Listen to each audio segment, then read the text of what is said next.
morning. Thank you, Sue. So Jacksonville, Florida, we were doing an RFI for a new CRM solution. Can you hear me? Mic working? Yeah. We were doing an RFI for a new CRM solution, and we had we wanted to cast a broad net and have lots of vendors come in and share their products and services with us. And during those presentations, a lot of the vendors were talking about how they successfully transferred calls, or they transferred customers to their preferred channel. Instead of having them primarily use the telephone, there were other resources that they had successfully done. So I was excited about this panel and really wanted to have some Sue invited vendors to share their experiences with you. By a show of hands, how many of your municipalities invest in invest in mobile strategies? So please keep your hands raised. Okay, so you invest in lots of you are investing in mobile strategies. How many of you are also supporting social media? Great. And please keep your hands raised. Out of everybody that's doing mobile strategies and social media, have your hands up, please. Of you, how many of you are supporting SMS, text messaging? Okay, so with that being said, I would like to introduce Elias Parker with OneReach. He's going to share a little bit about channel shifting.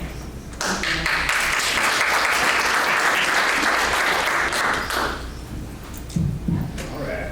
Okay. You guys hear me? Is that working? No. Great. Yes. Okay. There we go. Kind of working? Yeah. Yeah. All right. So I've had a chance to meet some of the folks already. I'm Elias. I'm with OneReach. As some of you learned yesterday, I'm Canadian. I guess in the spirit of the improv stuff we were doing yesterday, I would say, fortunately, I'm Canadian. Unfortunately, if you're not feeling very good about the elections, I'm already married.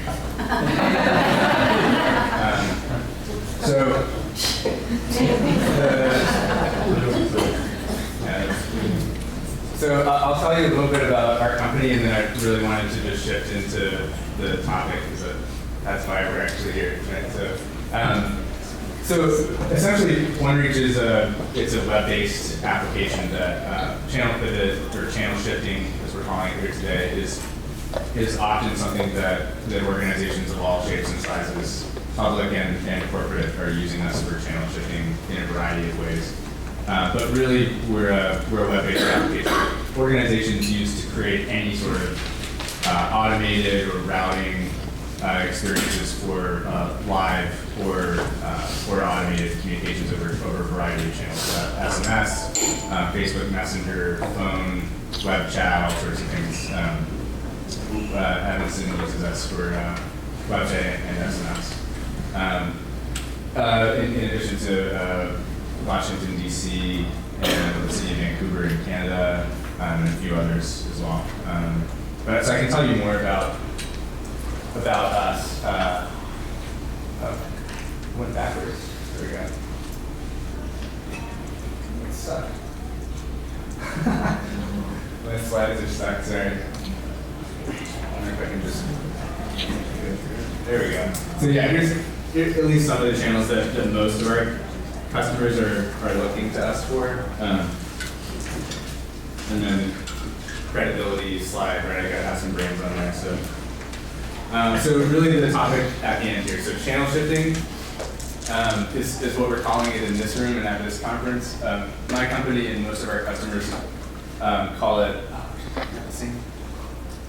it's okay. You sure? Okay, Luke's gonna do the slides for me, sorry. Okay, so we did test it for like 10 minutes ago. Yeah, it was working before breakfast. So anyway, so my company and most of our customers call it channel pivot. And some of our customers have joked that it's Chanel pivot, number 5. It's good. I'm gonna try my best at being funny.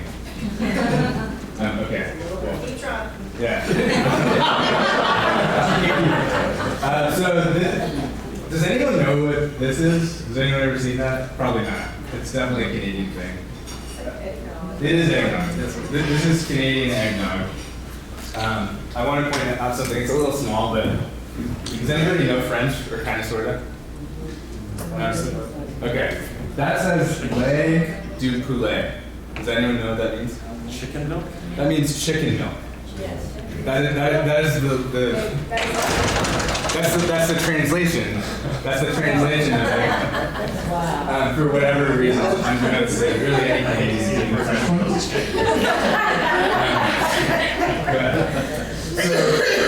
So we can all have some ideas pretty quickly in our heads. Like what would you say to somebody that wanted milk and so they bought a chicken?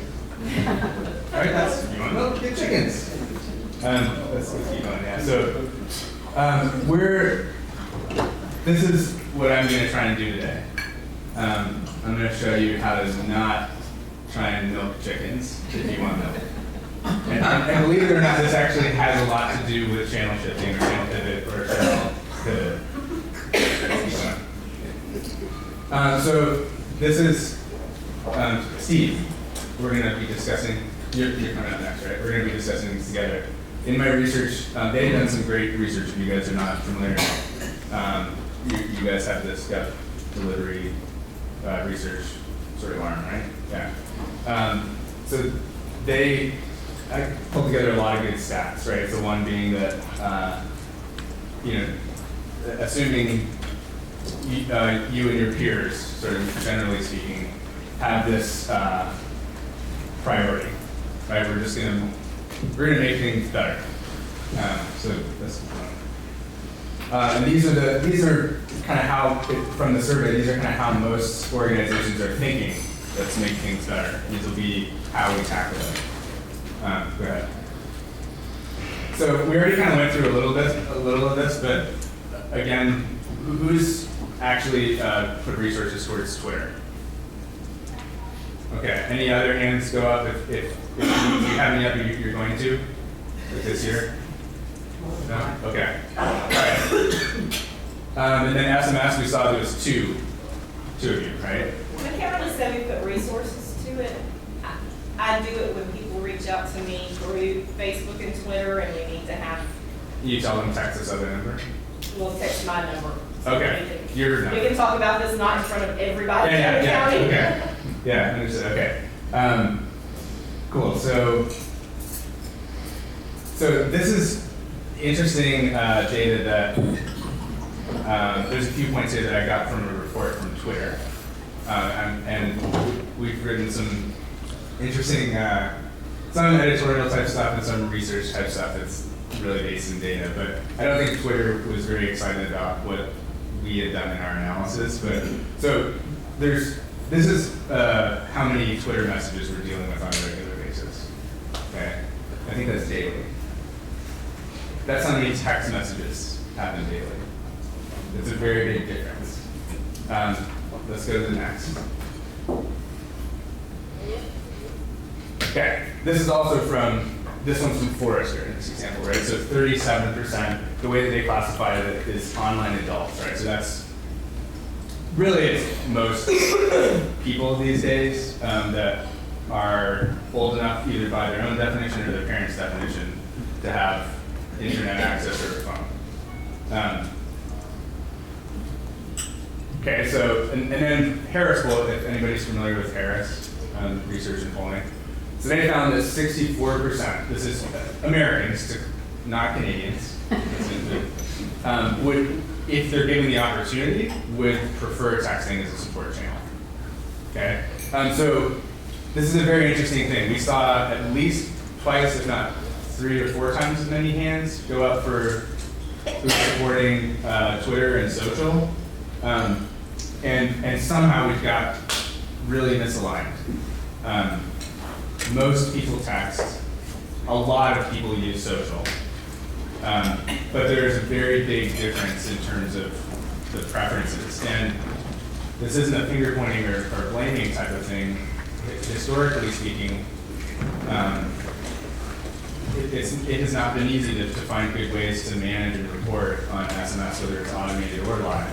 So for a long time, there's been major technology hurdles, which is really kind of silly because SMS or text messaging is not new. It just, organizations being able to use it in intelligent ways is new. And just kind of more stats. So this is from Pew Research, right? So breaking it down by age, right? We can see that basically any way you cut it, SMS is, another way to look at it is there is no, just on phones, mobile phones, period, there is nothing used more than SMS. There's no app that's used anywhere close to as much as it. It's used more than phone. It just is, it's how we communicate. And that's changing pretty fast because there's a lot of IP or IP messaging or digital Snapchat, Facebook Messenger, things like that that are in essence text messaging, just technologically as we all know, they're a different channel, but they're essentially the same type of communication, right? So again, if we go back and look at that, most people in the room and just your peers universally have this, of course, have this idea, and I've actually been really grateful to be in the room and part of some of these conversations because it's, I think, an important connection for myself, and I want others on our team to be able to connect with it. Folks that are here are quite sincerely committed and passionate about that goal of improving experience. So channel shifting is, if this is all true or even remotely true, right? If Harris is close to accurate, if Forrester is close to accurate, if Twitter is close to accurate, then there are some problems that need to be solved. Like how do you manage it? How do you create access for your public to it? Where are the best opportunities? And Chanel number 5 is the best we've seen so far. So far, I should say, because there could be other ways, but so far we've seen channel shifting or channel pivot to be really the best opportunity that organizations have to gracefully make the SMS or just messaging generally, make those channels available and where people are already engaging, right? So for my assumption in what I'm bringing into this conversation before we get to the discussion part is there's a really important transition that can easily happen for any organization between a phone call that gracefully transitions to SMS. So let's keep going. Right, so that's my statement about it, right? But let's get into it a little more. So what we've seen in our customer base, and again, just to be clear, if anyone was paying attention to the types of customers that we have, so it's anything from like, DHL to Washington, D.C. to like a small coffee shop down the street from us and everywhere in between. But broadly speaking, public sector and corporate, we see that roughly 10 to 40% of callers to an organization, if given the opportunity, will shift to SMS from that call, if given the opportunity. So that's a very important stat. So there are lots of ways that it can work technologically in terms of user experience or caller experience. This is one way that seems to be the default when offering channel shifting amongst our customers. So somebody calls. They go into an auto attendant or an IVR or at the moment where they're on hold, it offers them like, hey, did you know you can text us? So you basically add a leg to your IVR auto attendant saying, did you know you can text us? If you want to text us, same as choosing any other option, press pound or press 3, whatever the option is. Go ahead, next. Right, so you're in the IVR auto attendant. We can also talk when we get to talking through things. I'm sure people have questions and ideas. There are also ways to manage it, of course, when you're not dealing with auto attendants and IVRs, but not keep going there. Yeah, so the automation would have some sort of statement proclaiming like, hey, you can do this if you want to, and you're not forcing them, you're giving them the choice, right?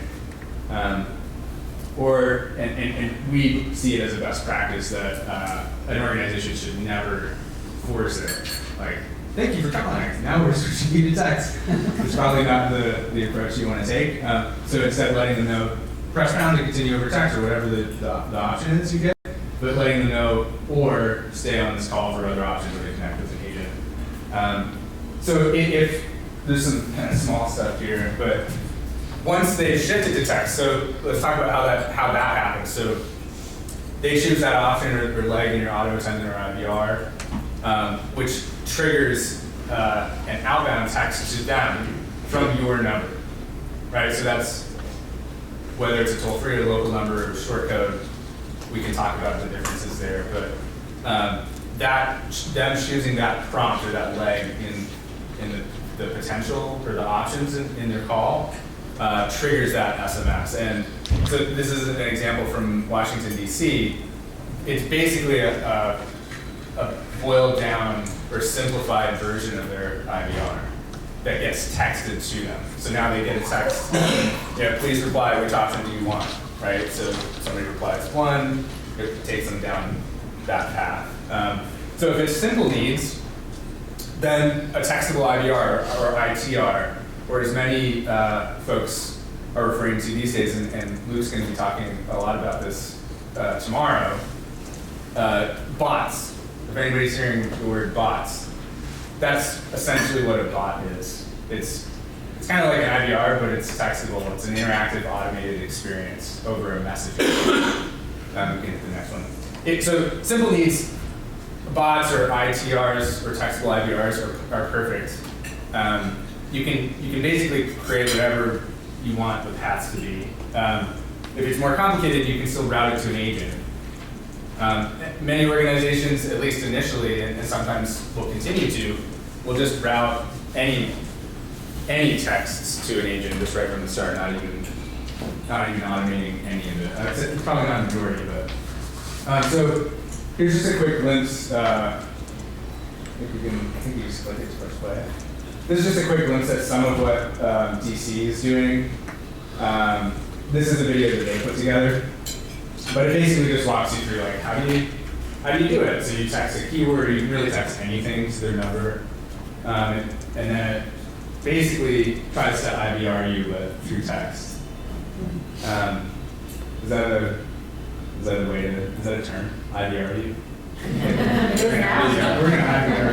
Okay.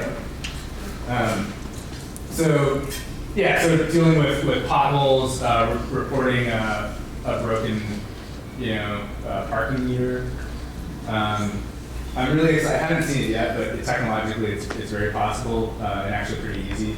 But I haven't seen an organization yet do not only go down the parking ticket path, but actually pay it over SMS.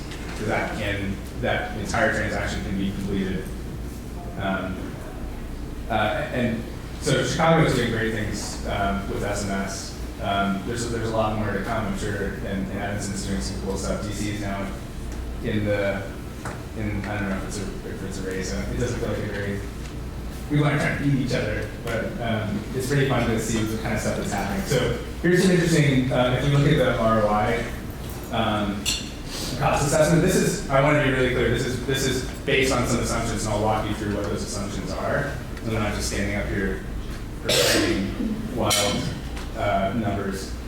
So Pew Research says average cost of a support call is $3.40, right? If we assume that the average number of text messages per customer or citizen interaction is somewhere between 10 and 20 text messages, then that same call, if it was handled over SMS instead of over the phone, would cost somewhere between 34 and 68 cents. Okay, let's go into even greater detail, and again, I'll be clear about the assumptions for this math. So if we're going with that assumption that at least the data that we've seen, that somewhere between 10, it's a big range, but somewhere between 10 and 40% of callers, if they're given the option, will switch. Then what that typically means is that you can basically be somewhere between 3 and 5 times an agent essentially can be somewhere between 3 and 5 times as productive. There's all sorts of ways to look at that. That could be made up from, there's now more automation, or even the same automation, but it's more successfully allowing self-service. Or it could just be the fact that you can only handle one call at a time, you can handle multiple chat sessions at a time, right? So, all right, even more detail here. So there's going to be a few kind of points here. So, yeah. So again, if we take that stat from Pew Research, and we assume that 10 to 20 messages per case, essentially, and then the average. So if an agent can handle somewhere between 2 and 3, that would be kind of low. But if an agent can handle 2 or 3 sessions at a time, do you remember what it is in Evanston? I know I've read in some best practice contact centers that they can do up to 4 comfortably at a time. So the 2 and 3 is conservative. Yeah. Okay. And again, that's if you're doing live, like right, like so Chicago's. You guys are automated all the way with SMS, right? Yeah. And there's major pluses and minuses to both, right? Doing it at all is going to be agreeing with them. So then if we again take that 10 to 40% of the callers, we assume that somewhere in that range will go to another channel. Let's keep going. So if 10%, so the low end of that spectrum, and if that math is again remotely accurate, right? That $3.40, that 10 to 20 texts per interaction. Yeah, I mean I've read it a few times already. So so at the low end, you have saved. And this is on a monthly basis, right? If that's all true, if 10% pivoted, you've saved somewhere around $7,000 or $7,500. I assume that there's more involved because it doesn't. That's the raw numbers. It's not including like the cost of your telephony system and things like that. If 40%, then you've got a way more substantial number, right? So around 30,000. And some pretty major savings annually, right? Like you're looking at somewhere. I think if you were really not having a lot of luck, and you had a terrible version of that, you'd still be, saving substantially. If you did half as effectively as those numbers, you'd still be around 50 grand in savings if the rest of that is true. So just kind of recapping some of the pieces that I think are important takeaways, even if it's just food for thought, nobody's like jumping to do this right away, because it can be complicated organizationally, and who owns it, and where and how does it sit on top of your existing technology? Is it part of is it something that your existing technology can do, or are you adding something else to it? There's a lot of factors there. Our company kind of plays in every version of that, but the main pieces to remember is that this is a preference, and it's a preference that for good reasons historically have been ignored. Organizations haven't really had good ways to support shifting like that, or going to SMS or messaging. But that's no longer true. It's actually relatively easy. It's the kind of thing that, for a nimble, small organization, contact center, it could be up today, right? For a larger, more complex, like some of our organizations are, integrating with Salesforce and all sorts of different, some of the other pieces that we've been talking about in some of these other talks. But yeah, agents can handle multiple sessions at a time, so that increases productivity. Not even counting the increase in productivity you can see from the automated or bot versions of SMS. And yeah,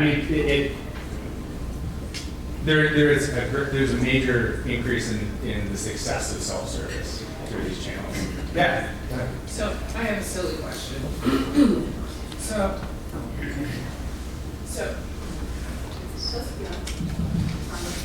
So my question is this: you've gone through, you've demonstrated the case about the preference of the people that use these different tools. So I'm inside looking out, and so as a contact center manager, inside looking out, I say yes, I want to do this, and we set our IVR up to then have the message come in for handling, what does that look like?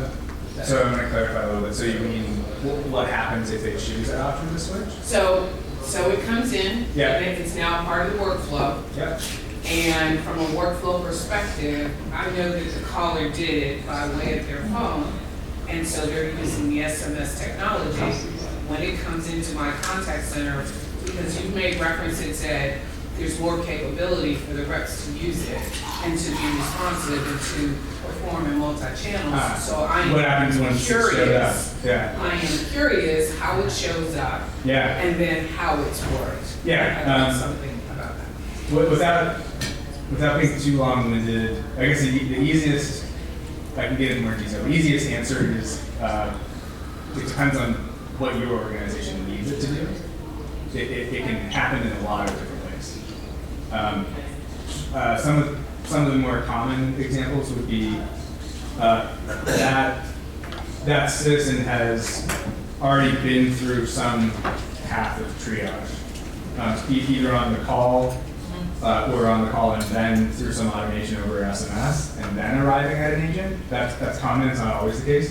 In which case, yeah. Can we stop there? So it arrives at the agent. What form does it arrive in? Does it arrive on their desktop? Does Yeah. it arrive Like on chat. their? Oh, got it. Yeah. Do they have to have a cell phone? Thank you. Yeah. That's Yeah, so that's what I'm asking. yeah. So it will arrive on their desktop. So Okay. or their workstation. Yeah. So Okay. and there's different versions of it in the industry. With our company, it can arrive in anything from the software that you're already using to a web chat platform that you're using, and now that web chat platform is Okay. also serving you SMS. But we also have an interface as well. Our particular company doesn't really care, like as long as you have it showing up where you need it to. That ends up being kind of the most important part for you and us. Okay. But yeah, it shows up in your existing or an additional interface. Yeah. So the agents chat on their desktop with the citizen Yes. using their cell phone. The citizen's using their phone, the agent's typing on the laptop or desktop at their workstation. And also, if they have gone through some triage or automation before it arrives at the agent, that information can be served to the agent, right? So such and such person is texting in, they have questions about trash removal, and these were their answers to questions 1, 2, and 3. So that would show up as the answers. Yeah. Is there a separate storage for the text messages and record keeping? There can be. So it's similar to my initial answer there. At least with our organization, so some of our government and almost government customers, in some specific examples, have some really intense privacy regulations. So there's, for example, the National Domestic Violence Hotline. The content of those messages cannot be stored in our system. It has to be stored in their system, and it can't be stored in their system for very long. It has to be swept because of the sensitivity of that data, as you might imagine. So the answer is obviously there's some exceptions. Technology has limitations, but it can be stored where you need it to be stored. We have defaults where the easiest is the data is stored in our system. The second easiest and probably second most common is it all runs through our system, but it's stored in your system. And so, for example, in your system could mean all of the interactions from a live transaction or from a bot before it goes to an agent, if it even goes to an agent. All of those interactions could, for example, be stored in Salesforce or your CRM. Yeah. Elias, is there a reporting mechanism, Yeah. real-time and historical, so as a manager, would I be able to see what my team members are doing? Yeah.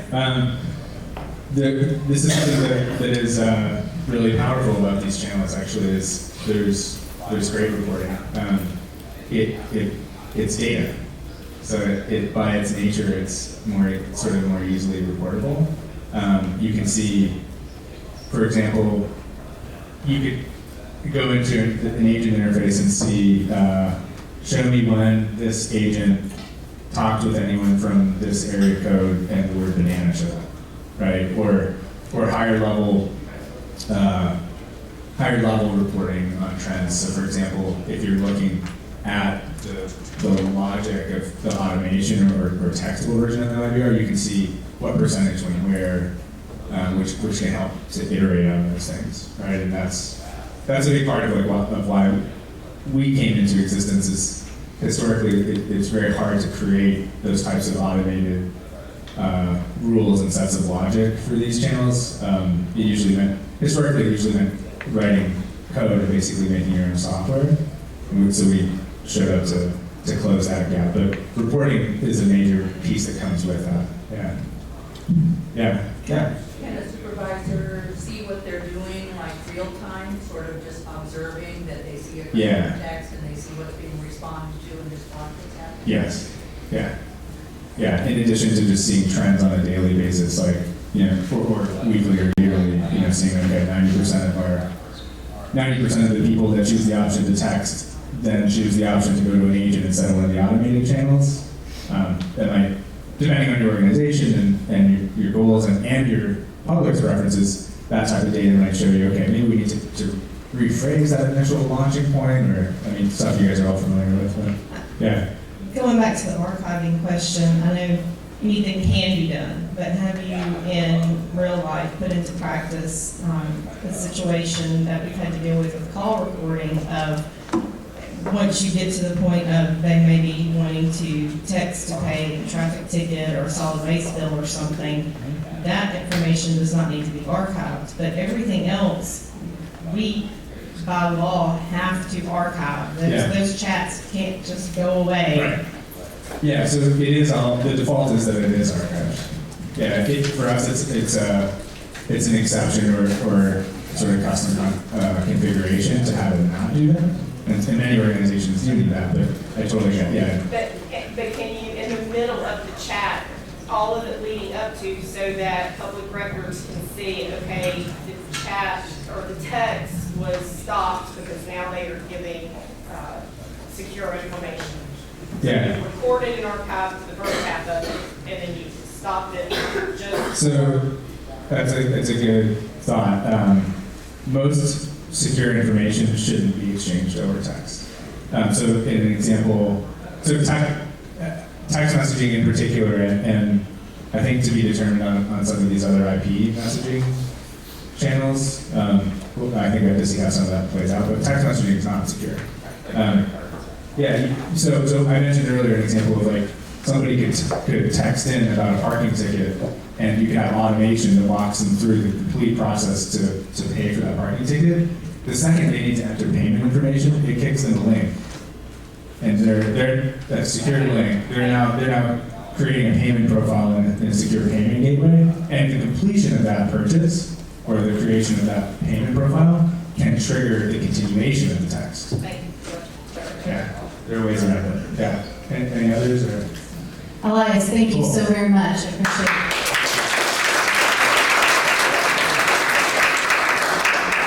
How many of you, do you have CVS pharmacies in your area? So how many of you receive a text message reminding you that your prescription is ready? Have you ever tried to text them back to tell them to cancel that prescription? What happens? They tell you to call them. So now with this kind of technology, we can continue to communicate with our customers on their preferred channel, as opposed to directing them to a customer service center. That's not where, if the customer asks to receive a text message, continue the conversation via text message. Don't try to send them to another channel that isn't their preferred method of communication. With that being said, I'd like to introduce Steve Carter with Verint.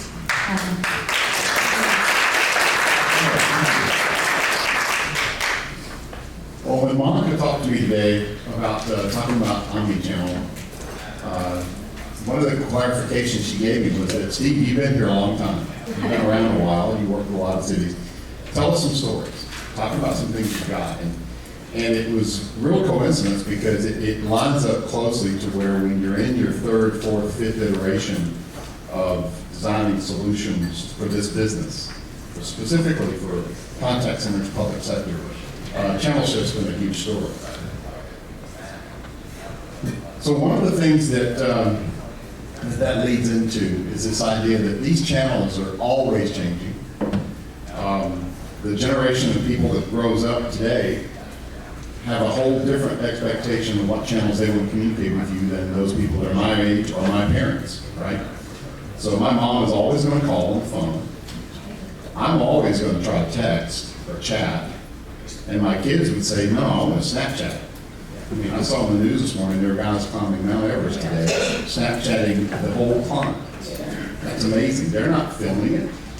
They're not recording it with photographs. They're Snapchatting it, which means it's gone in 24 hours unless you go save it. But most people are just following it, and it's just information. But when we sit down and look at this idea, we came up with a strategy at Verint, and it's called Customer Engagement Optimization. This isn't a software solution. Really, it isn't. Sorry. I'm gonna move around. So the couple things you get into is that there are a lot of channels out there. And in public sector, it's really different. The best example I can think of is one of our biggest customers is American Airlines. If I'm sitting on a flight and it's delayed, you know what I do? I tweet them. I tweet American, late again. You know why I tweet? They give me frequent flyer miles. Sorry about that. Sorry to hear that, Steve. You're a valued customer. Thanks a lot, but how about 50,000 miles for all the pain and suffering we caused you today for your 14 hours of sitting on an airplane? Well, that's wonderful, but government's never going to do that. So a lot of people go to social media to tell everybody about it. And as Shannon just said, we don't want that discussed publicly. If it's a specific issue, we're going to ask you to take it privately. So our channels need to shift. I think channel pivot's a great term, Elias. That really is what happens, because in a lot of our interactions, we're changing channels as we go. So we'll start on the phone, they'll switch to IVR. We have a really big customer base that uses solutions for us, or enterprise feedback management for automated surveys. So if you've ever been on that phone and says this call may be recorded for quality assurance, that's Verint. If you've also heard, if you'd like to take a survey at the end of this call plus pound, that's Verint. We do all that kind of stuff too. But we also do the surveys and email it through all the channels. So all the products are converging to say, let's optimize this channel, to say, let's enrich those interactions, let's optimize our workforce so that we have the people where the channel interactions are going to happen. Because a lot of these interactions in the public sector, we're going to push people to be face-to-face at some point. They're going to talk to the bus driver. They're going to come into the library. They're going to talk to someone at the counter. They're talking to your agents on the phone, but they're going to encounter police officers, fire department officials. There's a lot of face-to-face interactions. That's a huge channel that sometimes gets overlooked, and that's a big focus for us. And then you can take that loop and improve those processes. So you take that strategy and you say, how do you implement that with software? But you have to look at where those engagements are going to happen. So many times in public sector, our engagements happen in the departments. So they go out on site. They go and interview the citizen. They go out there. We've collected the initial information through whatever channel, but now we're having continuous interactions with the citizen. So they tweeted us about it, they called us about it, we've gone on site, and the inspectors looked at it, and the inspectors made a determination, we figured out what we're going to do, now we're following up, now we're telling them the outcome. Think of all those interactions that just happened in a chain. The same thing happens where we need to look at all those things where they may have done things on the web, they may want to call you and report the issue, but they're wanting to get text back on the status, and they'll probably go to the web and check it too.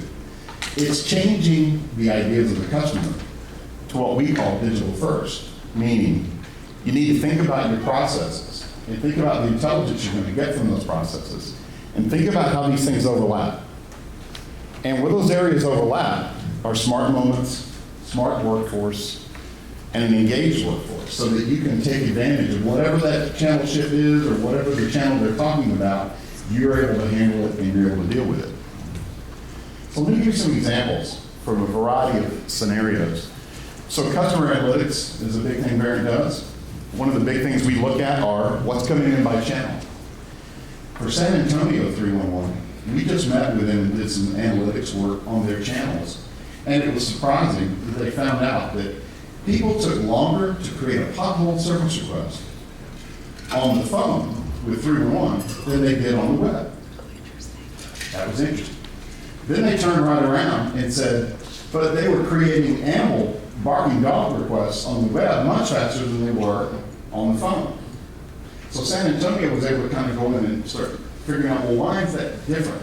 Why is it one interaction on one channel longer or shorter than on another channel? A lot has to do with the fact that the content of information the agents were looking at was probably more up to date on some issues than it was on what the citizens could see when they were on the web. The citizens were struggling to figure out, what do I do next? So they realized, we don't have good information on the web to help you figure out that here's what you can do about that barking dog next door. You can complain about it, you can go talk to your neighbor about it, you can't do anything about it. He paints his house black and white, nothing you can do about it, or hot pink. But that's his prerogative, right? Or you can go and talk to him, or we can intervene on behalf of the citizens, the city, the county can get involved. So when you look at what's going on with analytics, it was big for us in omnichannel to say we need to look at speech, social, all those engagements we have, even down to identity, to understand, is this the same person we talk to all the time, or does it change a lot? So there's a lot of good examples around that with analytics. When we talk workforce optimization, the big thing, obviously, beyond just scheduling agents, understanding what your agents are doing, is going back and looking at those phone calls. So, I assume most everybody records phone calls these days. Taking that recorded phone call and running analytics on it is an amazing adventure. We've got multiple customers who are doing it. And the thing that they come out of now is that you can see the diagram there, is that, if I think this is right, as you watch the recording, you see these words pop up. Those are keywords. At what point in the conversation do those words get said? So you can say, what are all my angry calls? How many people called about the election today? How many people called about polling locations? How many people called about the rain? You get an idea of that instantly, and you can do all that through any of the channels that you record, but all that analysis can be done on text. So every email coming in, every SMS, every agent on the phone, we've recorded that, but we've got all that text information too. So you don't want to just do this just for the voice recordings. You want to do this kind of analytical analysis on all of your interactions. The written ones, the verbal ones, the ones where you've got the details. The additional things you go into, that drives a lot of what you do with your scorecards, coaching and learning, other stuff around workforce. But that's a key thing to say, that the way you look at this optimization needs to happen across all of your channels, not just through one channel or the other. Then when we get into engagement management, we really divide it into two sections. The first one we get into, this is the idea that we're now interacting with the citizens. We're talking to them, and what we're going to do is, we're either doing this on the web, they're interacting with us through any of those other channels, or they're on the phone with us. And what we can do is we can say, well, we've got digital self-service. That's big. That means that you're designing your processes to work across all of those channels, regardless of whether there's an agent involved or not. Because then there's assisted service. That means you're talking to a city employee or a county employee. They're talking to one of your staff who are following the script, going through questions, doing knowledge searching, trying to use some context to figure out, well, it sounds like you're talking about this. Is that exactly what you're doing? We're trying to confirm what they're asking about. And we can do that. And to do all that, you need a knowledge management system, an engagement management system. So when we looked at our solution, we're in our 14th release of it. We came up with an idea that says that what we want to do is design for digital first. So when you think about your processes, design it so that it works on all those channels at the same time and do it one time. So it means that when you do this self-service, you're going to have searching in online communities, online forums, a lot of community engagement these days, a lot of citizens talking to each other about issues, maybe even with the city not involved, but the county is involved. Assisted service, we need applications at the desktop level, but there's some new things we're doing now. The social engagement and co-browse, the ability for your agents, while they're on the phone, someone's on the website and they click a button that says, I need help. And they've done that on the website. Now you can present it to an agent who can assist them, show them how to do it. They can basically go along to their desktop and say, well, you go to this page, you click this button, and it looks like what you got here is good, we'll submit it, or submit it at this point, we'll help you through the rest of the process. So you can mix channels for some of the engagement. And the key thing you do in that is that the way the solution works is you're built for the way government works, which is different than commercial. The American Airlines Twitter example is a great example. You need to be able to think about what are we recording, what's possible to say, what can we record, what information can we state. I'm going to talk about social media a little bit later, because most all of our customers are doing it, but there's a lot of challenges. You know, you don't want to just being subpoenaed because it's something they texted or something they wrote in the chat window. They actually probably can only use pre-written chunks of information based on a knowledge search that says this is what you can say to that. You can't freestyle. You got to be careful on what you write. So what that means is, when you design your processes, this is a great example from one of our customers where they do illegal dumping. And with illegal dumping, they can train their agents in formal training how to handle this type of call.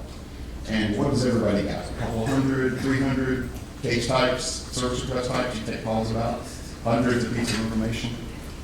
Well, what they did was they said, if we can integrate a photograph into this channel, it makes the web processor better.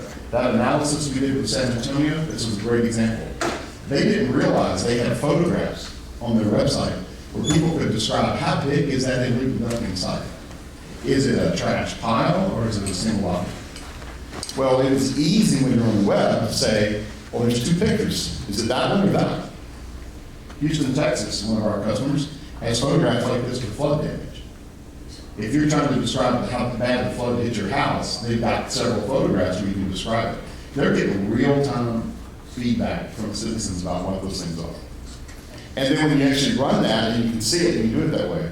So the idea that you can design a process where you can say, we don't necessarily need these photographs for the agents, but we're building it into the process so that if you happen to be on a smartphone, or some kind of a tablet, or any kind of a browser, and we can do the SMX and text you those pictures, that's a much better answer you're going to get from the citizens. You're guiding them through the process, and they can get through that process without an agent on the phone. So that's the whole idea. You design your process so that whether the agent's on the phone or not, it's easy to work with. And I like that. I've got to say, you configure it once, use it everywhere. Same thing with your knowledge. When you write your frequently asked questions, you write up topics, you think about all that content, there's three kinds of knowledge every one of my customers that I work with deal with. There's that knowledge that somebody else owns. So the water department's writing all their stuff, public works department's writing all their stuff. You would just want to point to it and use it. But sometimes they're not writing it for you to easily take it and throw it into a chat window, or easily take it and put it out back through text or something else. It's got to be precise pieces of information. So the ability to spider all that information and then quickly look at it and say, well, when we author it over here, we want to identify what information is for internal use, what information will be used when we go to the public. You can then take that knowledge and present different views of it, so that when they see it on the website, what they see is exactly what you want them to see. So that you get the idea that you get the information in, out, and through those channels, but you've really just written it once, authored it once, and you can still use it everywhere. That's an important, we think, strategy approach to how you build a knowledge base. So when you combine scripting with an idea that, you can ask questions, and based on the answers to the questions, we get into, well, there's only two things we need to know about it. That list can change, it's dynamic, but again, you're setting yourself up for the digital process that if you're having this conversation with the phone, or they're doing it on the self-service site through the website, or they're doing it on the mobile app, it's going to be easier to work with, and you're going to have already built it. You can only answer what you need to answer based on that channel. Then we talk a little bit about you're searching that information and you're finding that information. The view you present to an agent, which is, they're in the middle of an interaction, they're getting the information, they do a search on keywords, they can pull up exactly what they need to see. But the idea is that you've got mixed content, you want to show it to the agents that way. You have the same thing when they're on the website, is that content needs to be designed so it's easy for the citizen to figure out, why do you show me this? Why is it important you know that question you got? Why do you need to know the answer to that question? I think explaining the process along the way helps you with that. Because what you lead to is the ability that when you collect this information, you're putting it out there in the queues and you're responding to it. So when you think about the omni-channel part of this, we talked about in today's world of mobile apps and things like that, it doesn't necessarily come into the call center or contact center. So if a mobile app, you're creating a service request, you're probably going straight to the crew that fixes potholes. So in some cases, when you think about omni-channel, the idea is you've connected the citizen directly to the department. That's big. A lot of departments maybe aren't used to that. I know when we deployed our first mobile apps, one of the things that we got back from the departments who were managing their queues was, wow, these omni-channel things are cool. The mobile apps are really cool because we got a photograph. And that photograph, we started ignoring all the questions we asked and what the answers were. Because we just looked at the photograph. That citizen reports a broken water main. There's a photograph of an intersection full of water. But in the photograph, they can see there's no bubbles. It's just a flooded intersection. Chances are the catch basins are clogged. We just need to go sweep the street. The drains will flow. Oh, it's frozen over. And you just need to go there and bust the ice. That's a great example of they almost ignored all the information captured because of the photograph. San Francisco looks at the queue this way, and they monitor what's coming in a certain box. So I'm the group that deals with potholes, or I'm the group in animal control. What they want to do now is that they're getting to the point where just as important as seeing the location, the type, case number, is seeing that photograph. So a lot of their online views of how they view information, now that photograph is right there. So it's easy for the crews to see, because they want to see the photograph first before they dispatch. So they know not to send someone out for that pothole because it's square. It's obviously that way we can save some time. Now, you've done all this channel shift, you put all this stuff together. Now the citizen logs in and they're thinking of you like they think of Bank of America. I go to the branch, I call, I go through the drive-through, I go online, I use my mobile app. I want to see all the same information every time I do all that through any of those channels. So now the expectations are, why can't my city be that way? Why can't my government be that way? And that's the whole idea of this idea of a My Account portal, is that they can go online and create their account, and now we tie all their interactions together. And if you've done a lot of omni-channel interaction building, then the idea that they can see that they started at this point, and they continue to this point, and they come to the web and check it. I mean, it's so often now that you'll call through and want to report something. San Antonio, through one of our customers, is now offering an option to get a text back instead of an email. So that we text you the status of your case. It's text huge, everybody wants that. But they get that text, you know what it's got in it? A link to their My Account portal. So when they get that text and they get the status, they can see it, that's great. But if they want to know more information, they click it, we instantly take them into their portal. And now they're looking at all their cases, they're looking at their past searches, you're getting a more personalized experience based on who you are and where you live. And I think the number one thing around omni-channel is that these apps are responsive. So that this works on any device and any browser. So how many people built a mobile app using Open311 and connected it and using either apps like ours or SequenceFix or others? Every time iPhone comes out with a new version, you're messed up. You got to produce a new version of your app. Every time Android releases something new, if you've written a device-specific app taking advantage of the features on that phone, you had to build a new version of the app and push that out. And that's a lot of overhead. Now with responsive design, that's the exact same My Account portal and pictures and information and the locations and things I'm reporting about regarding the pictures that I have on the web and that I have on the agents, they're all on mobile right now. Again, you built it once, you use it everywhere. That's what we mean by digital first. Yes, question. Does it update every time you get a new iPhone? Doesn't matter. Doesn't matter. I think the idea is, I think apps are going to go away real fast. Responsive design is going to take over. Because what this means now is that a responsive design app can be aware that there's a camera. And you want to attach a photograph, it opens up your photographs.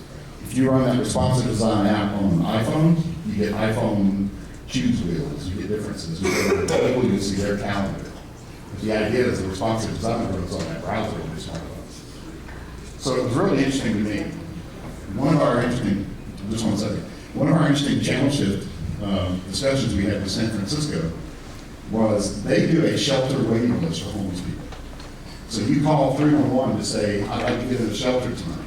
And they take your name, they put you on the waiting list, and they notify you. It was amazing to me that they give those notifications out now on the web by texting and sending those, because all those homeless people have smartphones. surprising. I would assume they all have access to the internet. They can either get it at the library, they can borrow a phone, or they got their own phone, or they got a free phone. But the ability for them to get that information was interesting, that they could do it that way. Now they're looking at, when they have that phone on there, San Francisco is one of our first customers to adopt our responsive suite of tools. They're going to be able to offer the full system online to all the staff. Steve, is it possible to repeat the question that was asked? Oh, yeah, I'm sure. The question was, does this update automatically when you version 2000? The whole idea of doing this is that we're not specific to the operating system on the phone anymore. This runs, if the phone's got a browser, it runs. So now there's Windows Phone, that's very popular. The idea is we get away from specific apps written for specific operating systems. Now, it's a single design, single app, runs everywhere, runs on any device that's connected. Okay, any other questions? No, I just wanted the question repeated. Okay, sure. Thank you. Sorry about that. Steve, you said San Francisco's doing this right now? Yeah, they are. Yeah, they're doing an upgrade on their solution. They actually already have a portal, so our stuff's embedded in their portal. They're trying to get one site where citizens can pay all their water bills. They're a city and a county, so they've got a lot of services and things out there they need to do. Yes, Next. If we already have our own mobile app, if we have our own mobile app, our own web portal, service request intake, can the Verint call recorder still monitor those channels and Yes. grab and report the data for us? Yeah, because we don't always have a solution down where we're the whole suite. So a lot of places, like New York City 311 uses us for all their call recording and all their other stuff. They've got a different solution for the other side. We're talking with Austin, Texas right now about just integrating this into the city site, even though they've already got the 311 with a different solution. Very good solution called Motorola. You guys know about that solution. I used to work there. It's a good thing. One other thing I wanted to mention too, as I'm wrapping up here, is that you can't ignore the way citizens talk to each other. And maybe government isn't in the conversation, isn't that right? I mean, one of the other companies inside of Verint that got acquired was called Telligent. I don't know if anyone's ever heard of Telligent. If anybody donated money for the Haiti Relief Fund, you were using Telligent. It's a lot of crowdsourcing, connecting users. It's wiki pages, mobile, it's app, it's sharing, it's search, it's all kinds of things. But think about the neighborhood cleanup that gets organized by the neighborhood watch group or something like that. Let's fix that abandoned house. Maybe they don't wait on the city to do that, and they crowdsource taking care of it themselves, and the city finds out about it. Because you're monitoring social media, you notice there's a lot of chatter about there's a cleanup going on in this neighborhood. Maybe the city can offer, we'll bring a dumpster down and drop it off for you. But the idea is that that conversation can be initiated peer-to-peer, citizen to citizen, group to group, and the city can just be aware of it and now communicate with that. That's another channel that's been becoming more and more popular, is how does the city monitor this and then choose when to engage, choose when to get involved. Because in some cases, the city doesn't need to be involved. I know that in Houston, Texas, the city said, we're only going to be able to cut the grass every 3 weeks now, all summer long. And they said, no problem, we got you in between those two cuttings. And the local group organized a mowing group, kind of like a neighborhood watch group, neighborhood mowing group.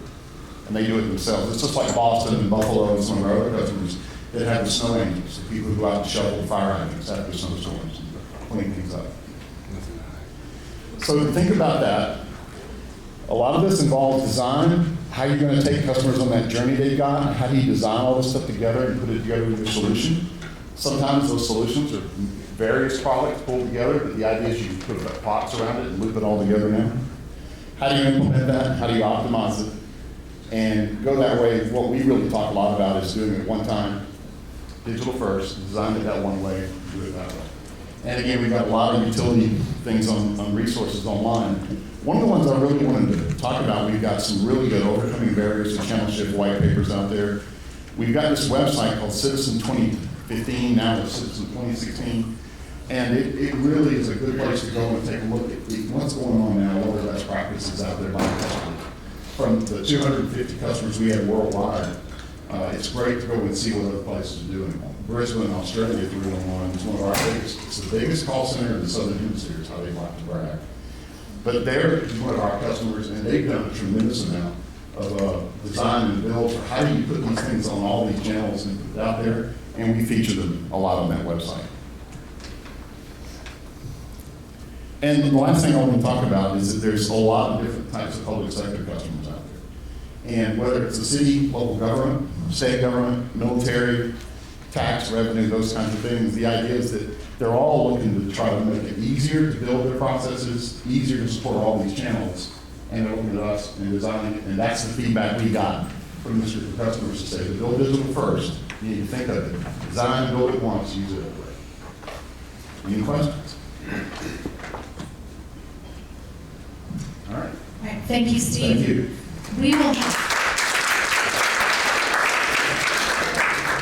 We will have the presentation as well as links to some white paper about channel pivoting on agccp.org, the members only section. So the presentations that you have seen today, we'll make sure that those make it to our members only section on agccp.org, as well as if you're using the mobile app right now, the presentations are also on there already. Thank you.